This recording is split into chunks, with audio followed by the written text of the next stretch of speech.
Predator 2. He's in town with a few days to kill. Is that the tagline? Yes, it is. That's a pretty good tagline, considering the context. Let's get into it. Predator 2 is from 1990. It lasts just under an hour and 50 minutes. It stars Danny Glover as Detective Mike Harrigan. So it's made in 1990, Dirty Openut on the Neen Theatre of 1997. Ooh. Why didn't these always do this? I don't know. But we do open in 1997. LA, middle of a heatwave, the middle of a shootout. It's a Mexican gang taking on the LAPD, and most of the LAPD are being gunned down. The Mexican gang, yeah, they're easily winning until the greatest cop of all time, apparently, Danny Glover, Mike Harrigan, turns up in his big car, and he's got a trunk full of weapons. Yes, he has. And it's the middle of the LA heatwave. Right, LA, I imagine, is hot enough. You ever been? I've been once. I went to Hollywood a few years ago for WrestleMania, about 2005. Well, I don't care. I was just asking. Is it hot? It's really hot, yeah. Beautiful, but really hot. Yeah, well, this is an extreme heatwave, they're told. Everyone's sweating to death.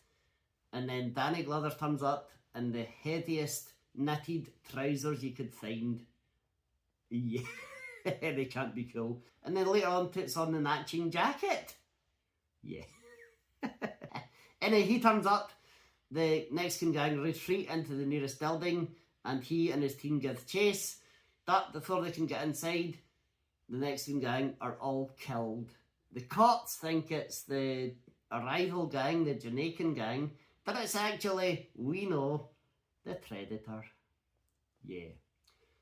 A Predator has arrived in LA and it's here to hunt for sport, so it does one by one, very quickly, very easily, take out the Mexican gang.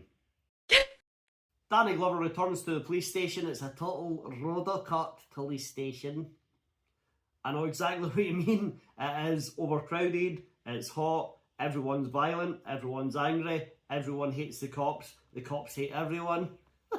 And he's got a cantankerous chief. And it's Robert Davi. It is Robert Davi, that's right.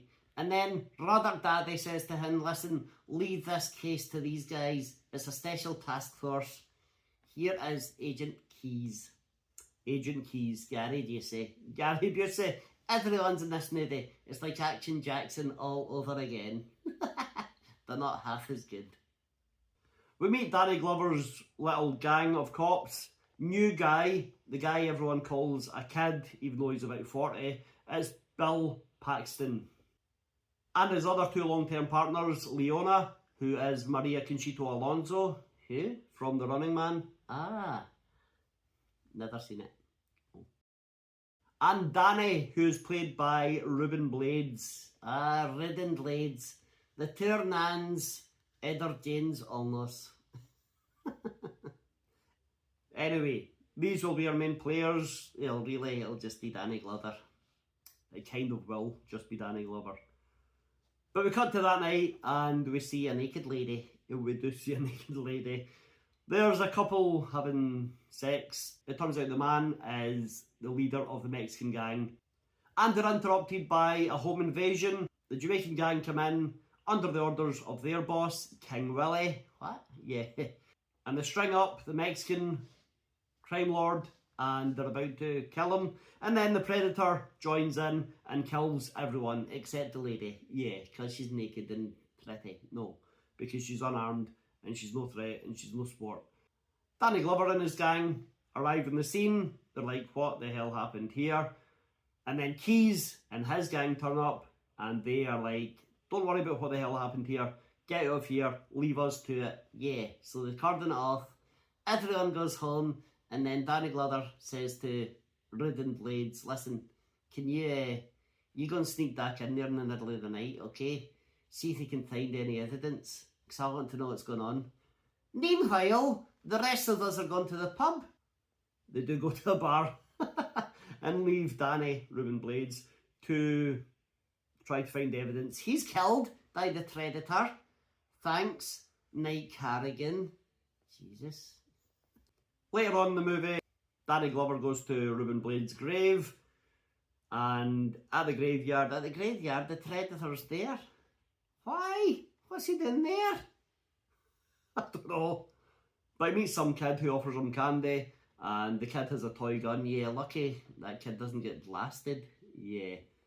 Well, the Predator takes his voice. That's the whole reason for this scene, so the Predator can mimic the kid's voice, saying, "Do you want some candy? Some candy? Some candy? Some candy?" And it's a pretty pointless scene. I don't know why the Predator's hanging around a graveyard. It's like a fetish. Danny Glover has a meeting at some point with King Willie, the head of the Jamaican gang. King Willie invites him up a back alley and tells him there's something in there, there's something strange here, there's something supernatural going on, watch your back. And then Danny Glover leaves, and the Predator was there too. He jumps down off the roof and talks to King Willie. Well, he doesn't talk to him. He reveals himself to King Willie. King Willie decides, that's alright, I can take this thing on. And then we see King Willie's head being carried off by the Predator. Why did the Predator go after this old guy? I don't know.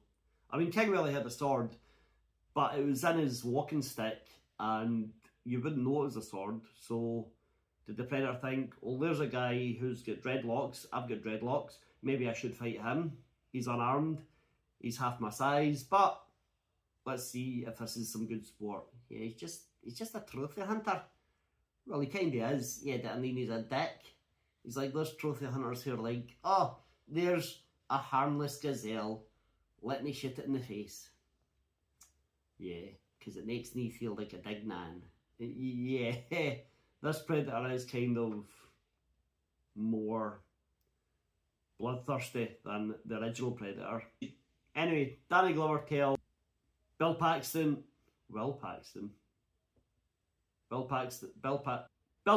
and Maria Conchita Alonso to take the subway, meet him uptown, he'll drive. Why not just give them the lift? I don't know. But they get on the train, get on the subway, and there's a bit of gang violence in the subway. Some guys try to hold up some people, or there's an argument between rival gang members. I can't remember. But guess who's on the train? The Predator. What the hell's he doing there?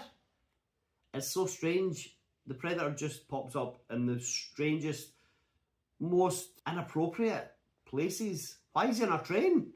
And I mean, he's on the roof, but still, why? Get on with it. Alright, anyway, violence erupts on the train. The Predator comes in, kills everybody in the train, including innocent people. Yeah. The train stops, and then Maria Conchita Alonso comes face to face with the Predator, but he lets her go. Yeah, he picks her up and for some reason scans her body. He's never done that to anyone else here in the movie. But he scans her body and sees she's pregnant, so he's like, right, I'll let you go then. And then he takes Bill Paxton's head off. Yeah. He rips his skull and his spine from the body and runs off just as Danny Glover arrives. Danny Glover tries to chase this 7-foot, super fast, invisible alien that he can't quite catch up. It's surprising. He eventually gets in his car and tries to chase him. The Predator's on rooftops, going across the city that way, and Danny Glover's driving his car, driving like that, looking up like that, as if you can see the rooftop. It's so strange, this movie. It's shit. Well, he eventually tracks down the Predator to a cold storage facility. Yeah, like a meat packing factory or something. Yeah. Keys and his team are already there, and they say, listen, you don't understand what's going on. We want this alien. We want its technology. Basically, we want to weaponize it, just like in Aliens. So Danny Glover is shoved into a van while Keys and the rest of his team go into the factory to try to hunt and kill the Predator. Yeah. And Danny Glover watches it on a little screen with little radar blitz, just like in Aliens. That's right, yeah. And then eventually Gary Busey and the Predator come face to face, and we see the Predator kill Gary Busey. Or so you think, because then Danny Glover runs in and he's about to be killed by the Predator, and turns out Keys is still alive. Gary, do you say? Guess who's back? And he tries to take out the Predator, but the Predator's like, hi, you're supposed to be dead. Here, catch this. Throws a frisbee at him and cuts him in half. Yeah, now he's definitely dead. Now he is definitely dead, yeah. Basically, the rest of the movie is that. Danny Glover chasing the Predator. Okay, pussy face. The Predator chasing Danny Glover. Shit happens. Injuring each other. The Predator gets an arm cut off. Yeah, but he makes it all good. He goes into Sunderland's bathroom and has a little tanter day. No sense of urgency. Danny Glover knows the Predator is injured though. Chases it to underneath a car park where it's parked its massive spaceship. How the hell did it park a spaceship underground, under a car park? Did it quickly land and then build a human car park? Or has it been there for centuries? I don't think it has. I think it's supposed to have landed recently and that's why he's here. Doesn't make much sense. Anyway, it all comes down to Danny Glover versus the Predator in this underground spaceship. Danny Glover somehow kicks the ass of this Predator, kills it, and then Thor nor Predators appear. Yeah. Danny Glover's like, right, who's next? Good line, that is a good line. But the Predators are like, you know, well done, you beat our best friend, our son, to death. So we're just going to take his body. Here's a little gift for you. And they give him like an antique pistol. And then the Predator ship takes off. Danny Glover manages to get out in time. The ship takes off. We've no idea how. We don't see it. We just see it in the sky. We see Mike covered in like dust. Yeah, he's doing whiteface. He's not doing whiteface. He's covered in dust. And a helicopter arrives. It's Gary Busey's right-hand man saying, oh, we almost had him. See you, Danny Glover. I'll get you. And then that flies off as the police arrive. And that's the end of the movie. Yeah. What? How strange. It really is. Did you watch Predator, the first one? No? Oh, right, well, okay. I grew up thinking, yeah, Predator 2, it's not as good as the first one, but nothing is. So it's still a pretty good film, really exciting, really good action. But watching it now, I'm like, it's rubbish. I really like Danny Glover. I really like most of the cast. I love the idea of the Predator being in the city. But the execution, it's just rubbish. And it just feels like little sketches of the Predator. Here he is on a train. Here he is at a graveyard.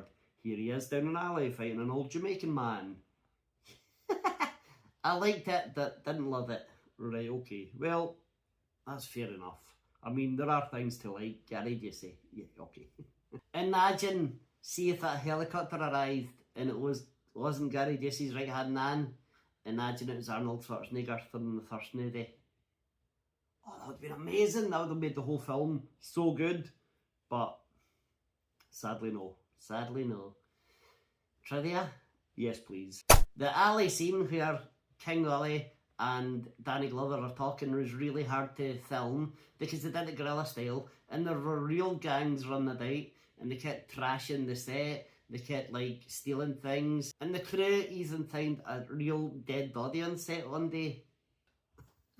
Welcome to California. When can you start? Start your trip at Anything else? When this movie came out, Bill Paxton was the only person to have been killed by an alien, a Terminator, and a Predator.